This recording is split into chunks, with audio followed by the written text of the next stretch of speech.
Hello and welcome to work motivation class. This is the second lecture. The first lecture you have already had on work motivation, meaning, nature, definition, and characteristics that we discussed in our last class. Today we will be discussing about Maslow's hierarchy of needs theory. This Maslow's hierarchy of need theory is the most popular theory of work motivation or motivation in other words, you can say. Maslow believed that physiological and psychological needs motivate our actions. You might have heard the name Abraham Maslow. Abraham Maslow's hierarchy of needs is one of the best known theories of motivation. Maslow's theory states that our actions are motivated by certain physiological and psychological needs that progress from basic to complex. Abraham Maslow first introduced the concept of a hierarchy of needs in his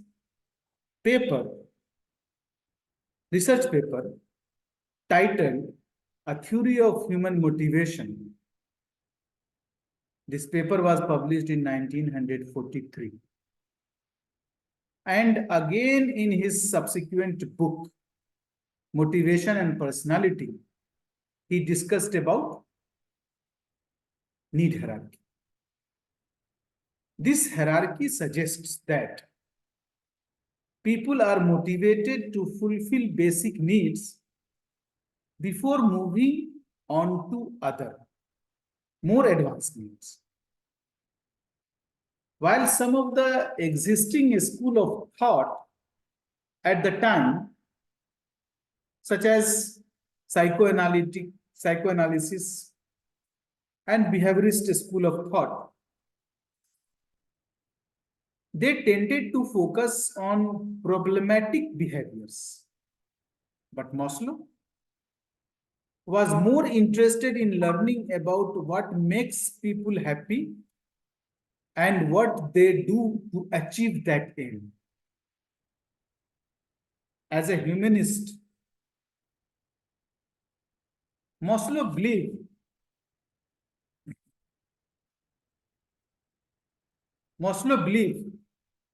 that people have an inborn desire to self-actualize.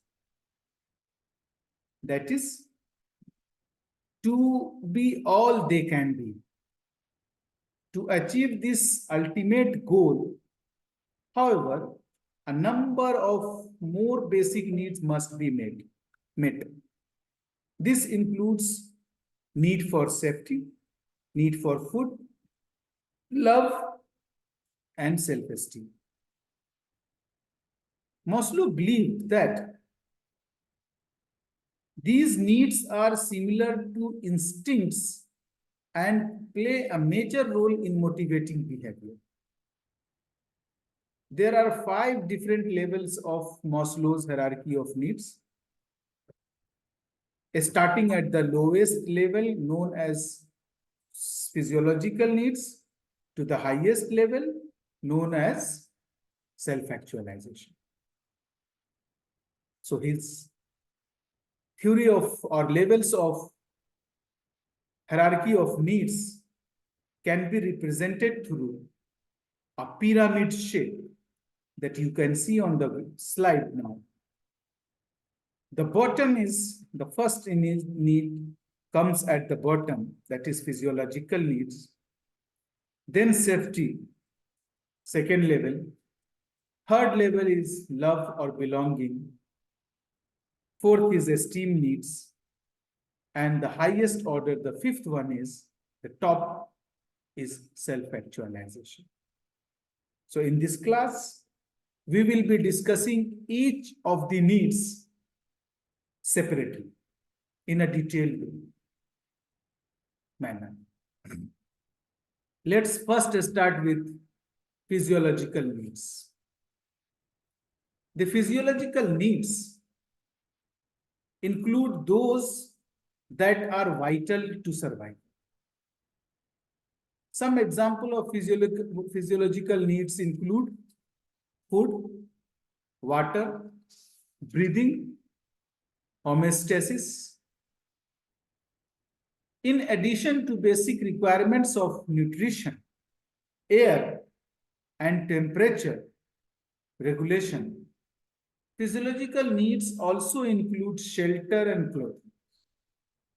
Maslow included sexual reproduction in this level of hierarchy as well, since it is essential to the survival and propagation of the species. So, this physiological need is the most basic needs, most basic and most powerful needs. And obviously, it is the human needs which is required to survive. So as I said, that according to these physiological needs, some of the important needs that are required for survival are like food, water, shelter, breathing, drink, sleep, sex, protection from extreme temperature and sensation stimulation, etc. etc. These physiological drives are directly concerned with the biological maintenance of the organism and motivated by higher order needs. Put another way. We can understand this in another way. The person who fails to satisfy these basic needs just won't be around long enough to attempt satisfaction of higher level needs. This is true. And it is admittedly the social physical environment in our country provides for the satisfaction of primary needs for most persons. The chronically hungry people will never strive to compose music or build a brave new world. Such person is much too preoccupied with getting something to eat.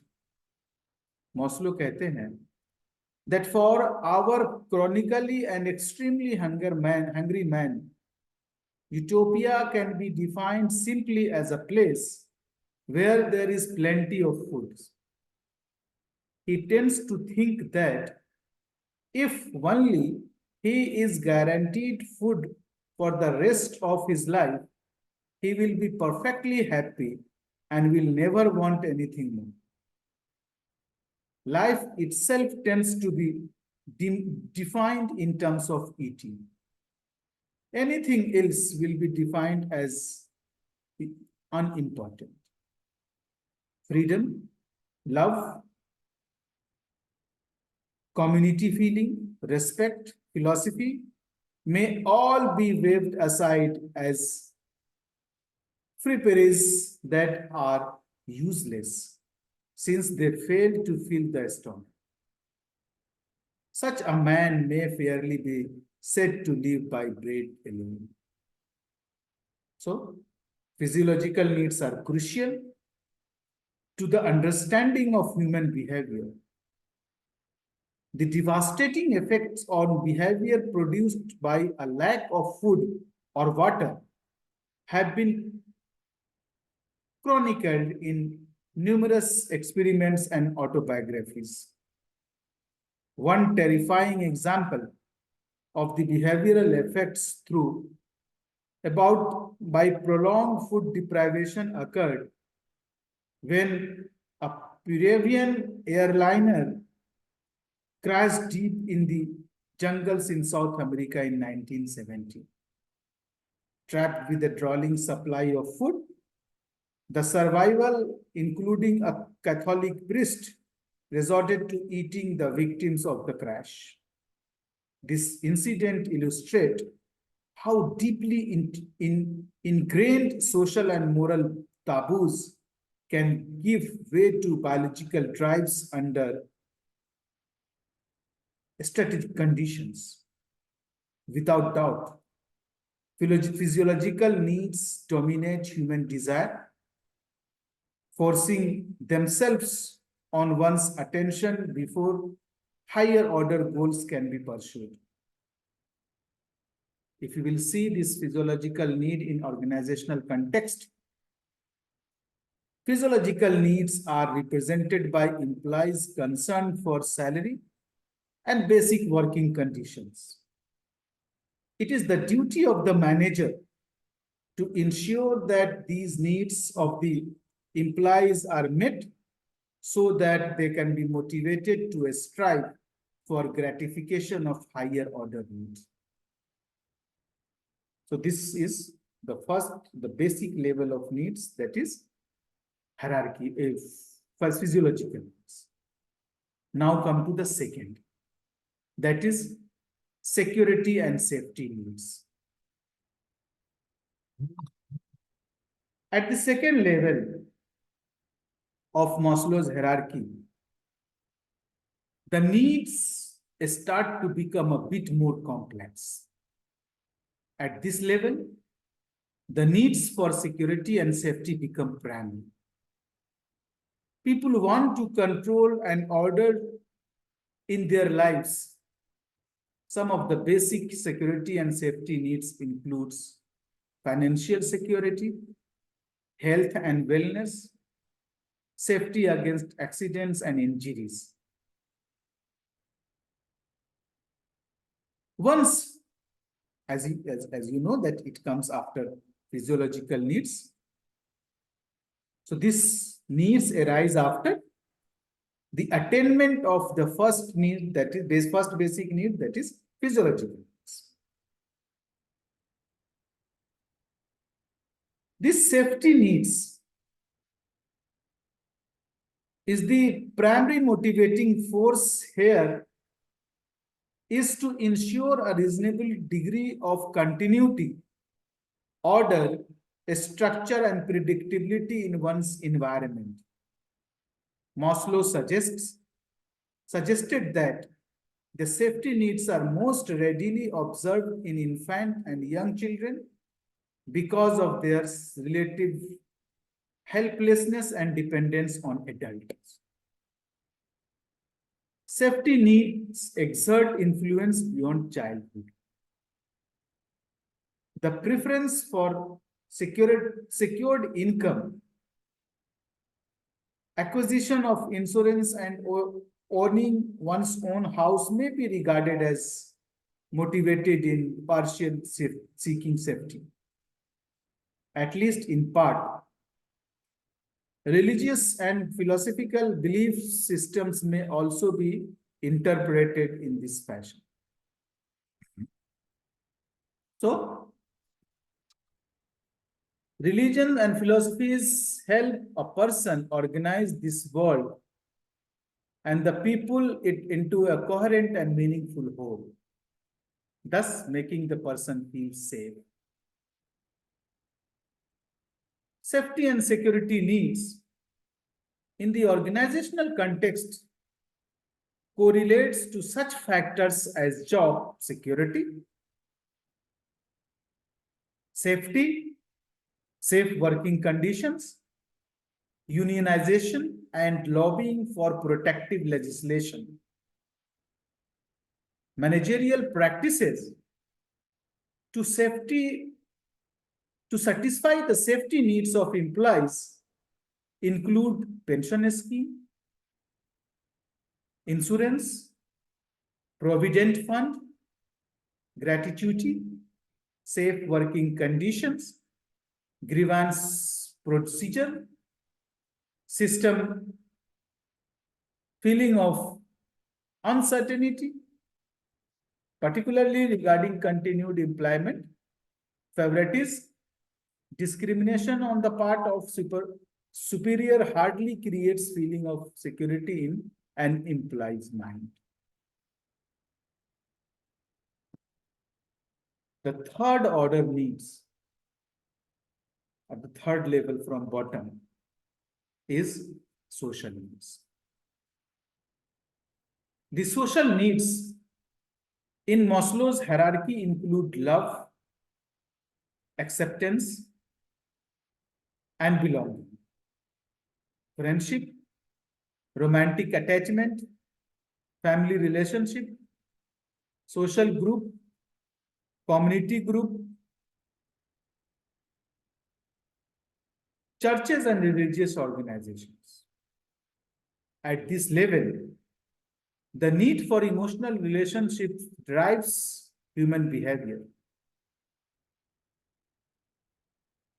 These social needs, also called belonging and love needs, these constitute the third level in the hierarchy of needs. These needs arise when physiological and safety needs are satisfied. An individual motivated on this level longs for affectionate relationship with others, for place in her family and in reference group members belonging to a dominant goal for the individual. Accordingly, the person will feel keenly the try to have a relationship with their nearer one. They try to find out a friendly relationship. If you will see in organizational context, how this social need works. In the organizational context, social needs represent the needs for compatible work group, peer acceptance, professional friendship, and friendly supervision. Managers do well to encourage informal groups. Besides supervision needs to be effective and friendly behavior with subordinate space. Unfortunately, many managers view friendly relations of employees with their peers as threat to the organization and act accordingly. Managers have often gone to considerable lengths to control and direct employees' relationship in ways that are opposed to the natural groupings of human beings. Therefore, when a manager assumes that informal groups always threaten the organization and actively strives to break up existing groups, the individuals affected may become resistant, antagonistic, and uncooperative. These resistant actions are often consequences or symptoms, not causes, for the managers may have parted the satisfaction of social needs and perhaps even safety needs. The fourth need in the hierarchy of need is the self-esteem. The self-esteem. Self-esteem. Self-esteem. This is the fourth. As I said, this is the fourth level of needs. Once the need at the bottom three levels have been satisfied, the esteem needs begin to play a more prominent role in motivating behavior. In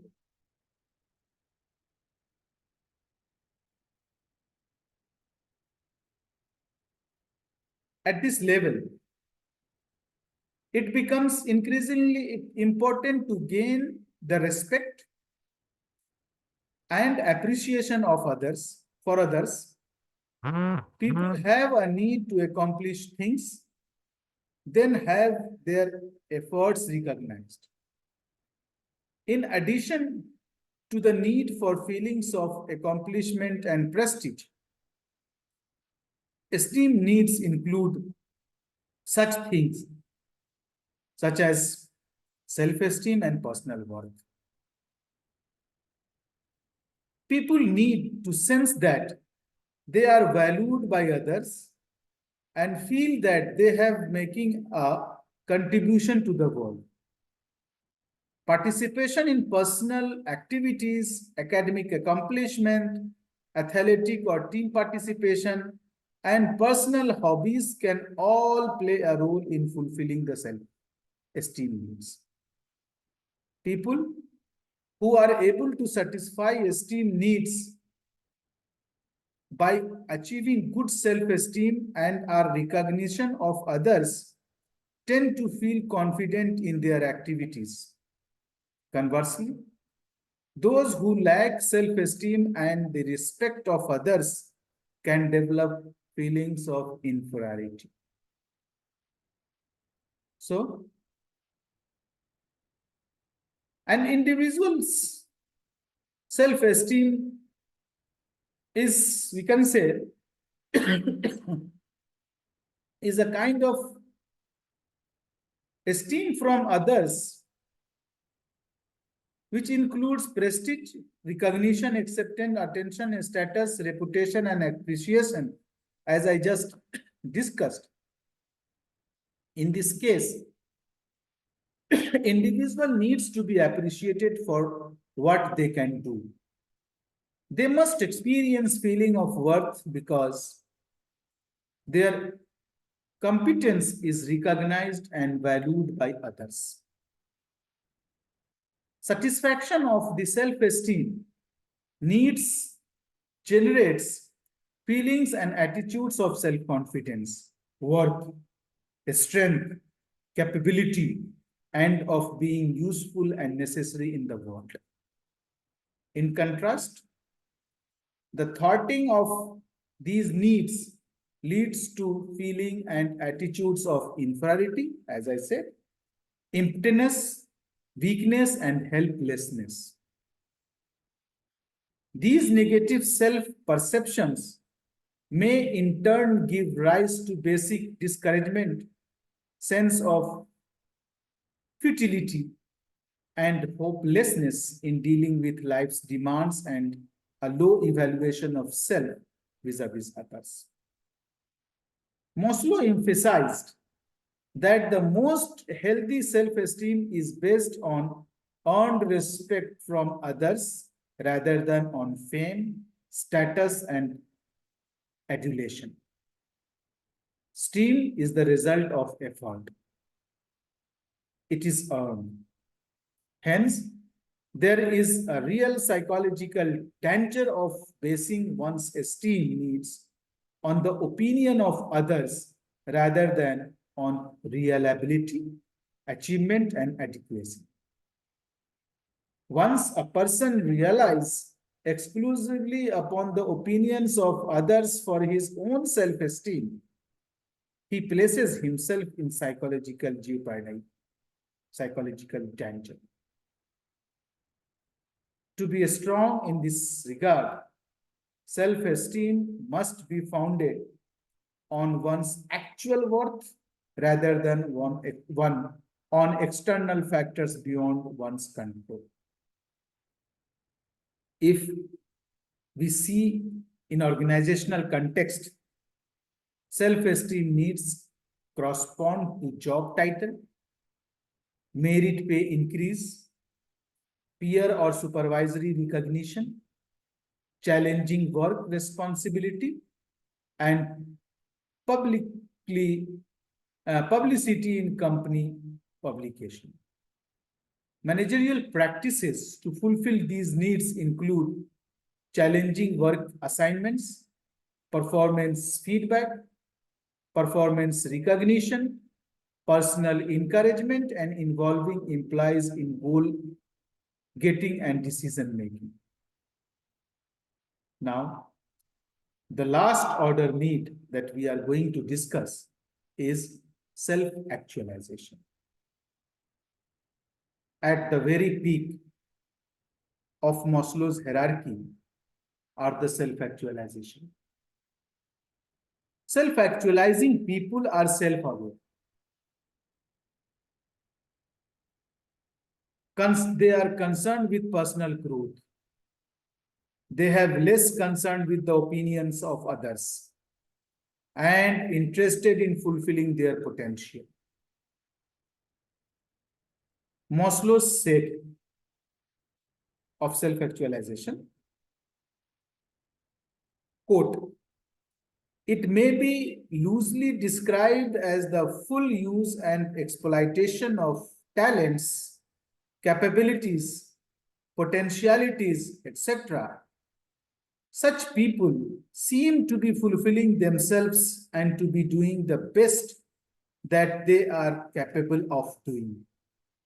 They are people who have developed or are developing to the full stature of which they are capable," unquote. So self-actualization, Maslow's hierarchy of needs, is often displayed at the top in a pyramid that I have shown you in the previous slide.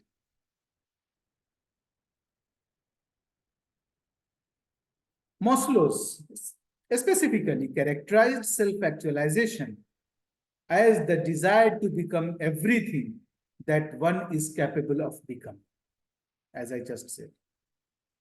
The person who achieved this level, highest level, presses towards the full use and exploitation of his talents, capacities, and potentialities. In other words, self-actualize is to become the total kind of person that one wants to become to reach the peak of one's potential. The need for self-actualization is distinctive in that it is never fully satisfied. It appears to remain important and insatiable. The more apparent satisfaction of it a person obtains, the more important the need for more seems to become.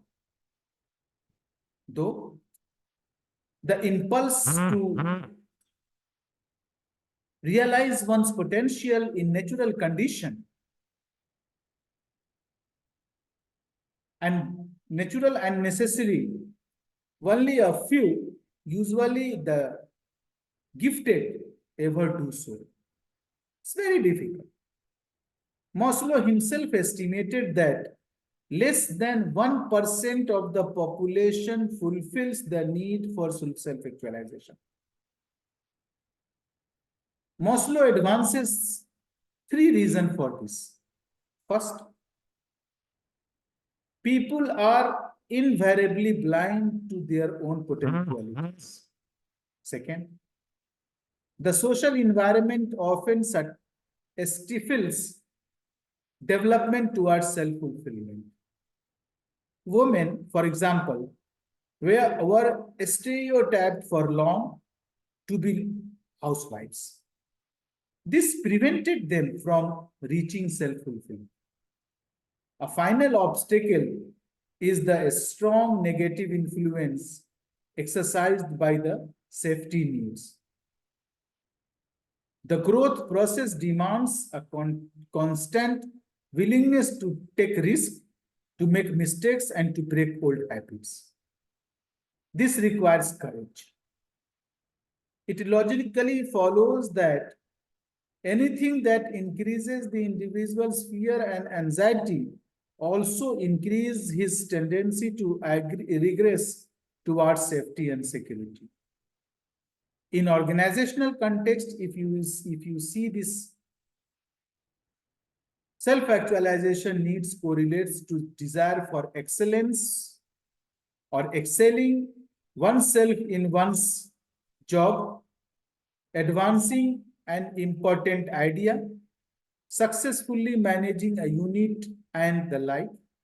By being aware of the self-actualization needs of subordinates, managers can use a variety of approaches to enable subordinates to achieve personal as well as organizational goals.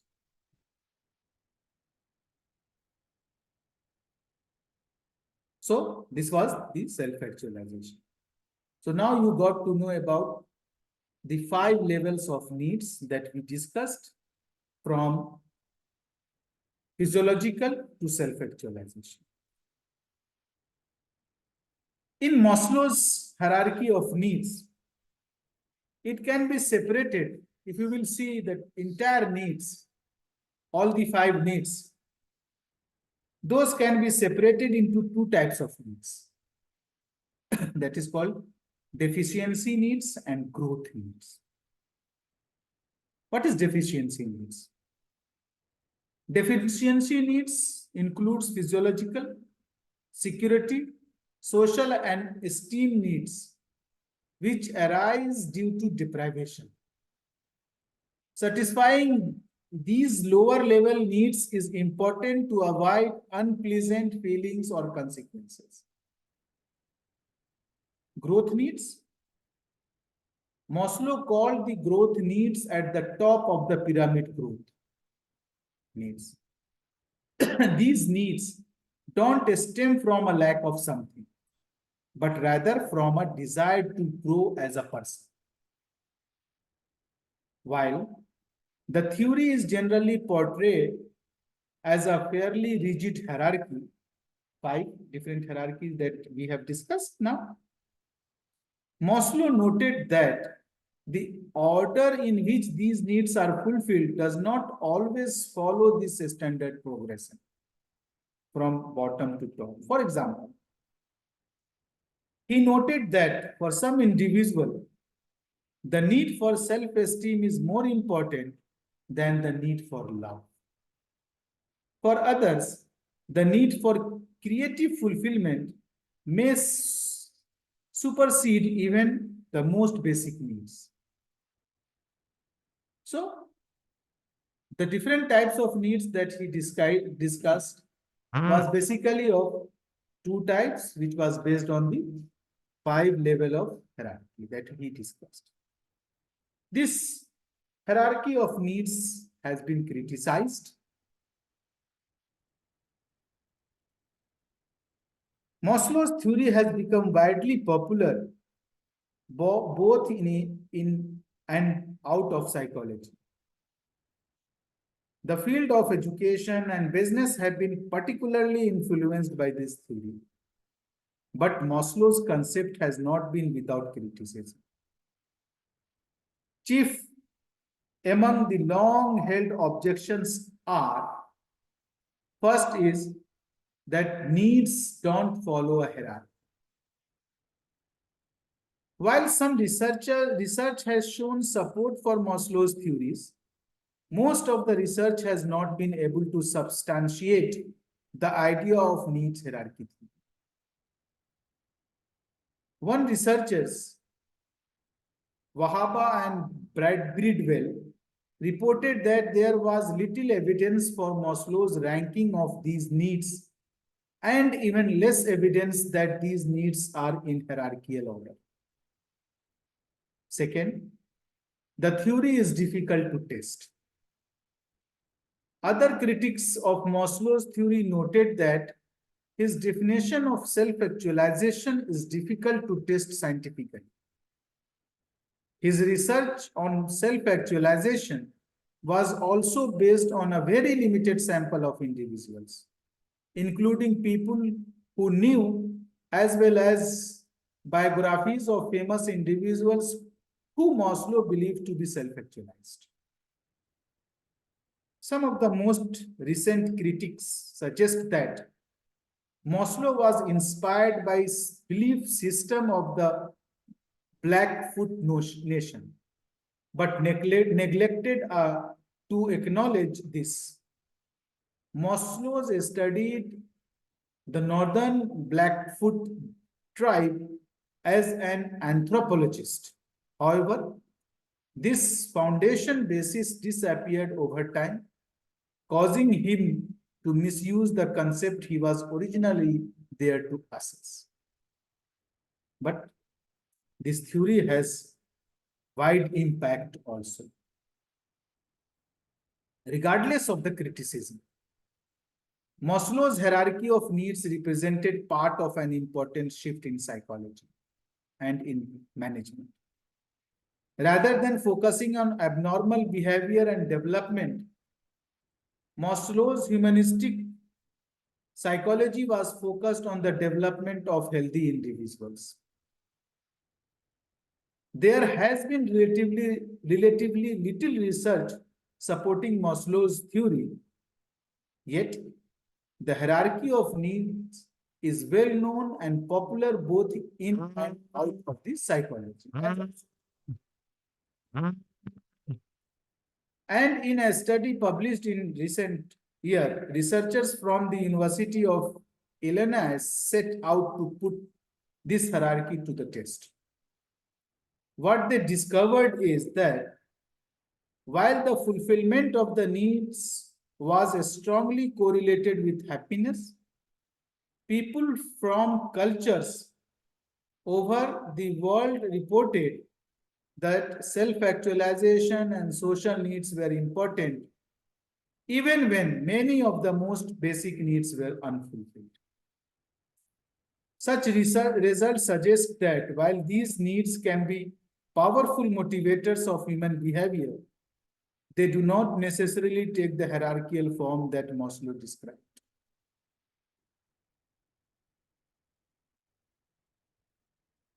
The expanded theory of expanded hierarchy of needs, if you will see, in 1970, Maslow built upon his original hierarchy to include 3 additional needs at the top of his pyramid for a total of 8.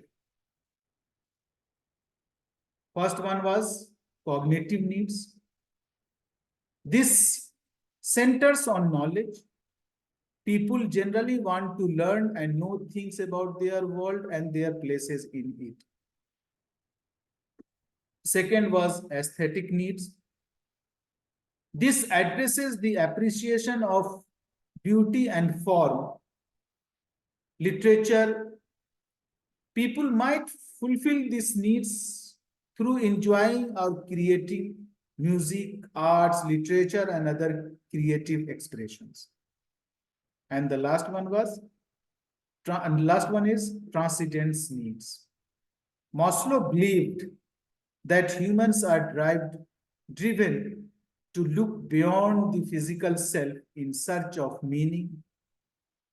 Helping others, practicing spirituality, and connecting with nature are a few ways we might meet these needs.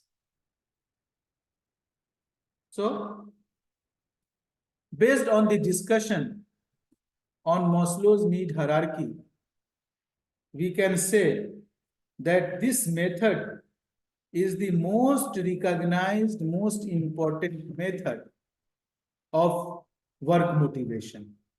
And today also, this motivation, this Maslow's hierarchy needs theory represent a significant impact or importance in the study of motivation in psychology and in organizational context. So as a result, we can say, on the basis of the content that we discussed today, the theory has an important impact in 2 ways. First, the theory represents an entire array of non-economic worker needs. If an employee does not respond to economic incentives, managers have alternative source of employee motivation to consider.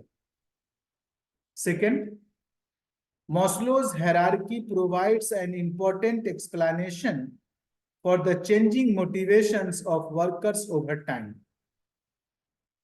When a new employee first start on the job, needs lower on the hierarchy, that is physiological or safety needs, are likely to command the most attention. Later, as these needs are fulfilled, the employee's attention will turn to the fulfillment of higher order needs, such as gaining the acceptance and respect of co-workers. Third, it is said that the theory offers some useful ideas for helping managers think about motivating their employees. As a result of their widespread familiarity with the model, the managers are more likely to identify employee needs, recognize that they may be different across employees, offer satisfaction for the particular needs, and realize that giving more of the same reward may have a diminishing impact on motivation. The fourth merit of this theory is that it accounts for both personal and interpersonal variations in human behavior. It suggests answer to questions that have puzzled supervisors. Why do some employees seem highly motivated by money while others are not? Why do some workers get engrossed in their work while others loaf around? The answer may be that they occupy varying levels of Maslow's need hierarchy. This has an important implication for the managers.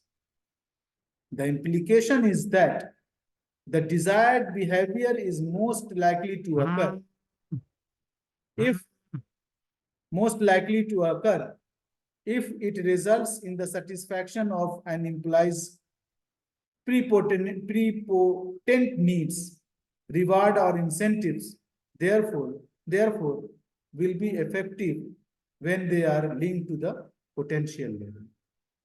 Fifth, the need hierarchy model is dynamic in that it represents motivation as a constantly changing force, expressing itself through the constant striving for fulfillment of new and higher level of needs. Sixth, Maslow's approach to human behavior marks a total departure from earlier approaches called humanistic psychology.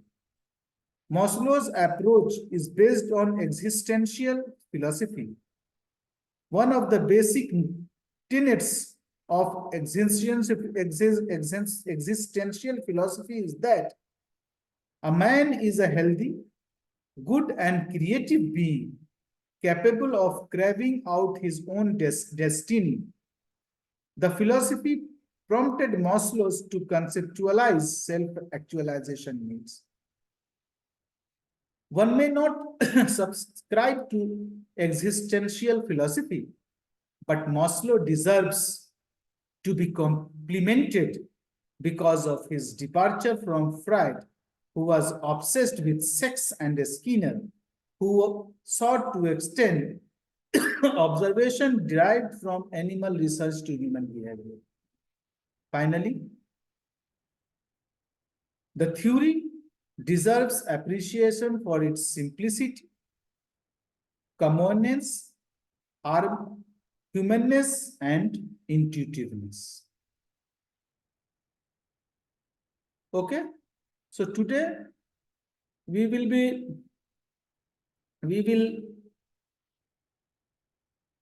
had discussed the Maslow's hierarchy of needs in details.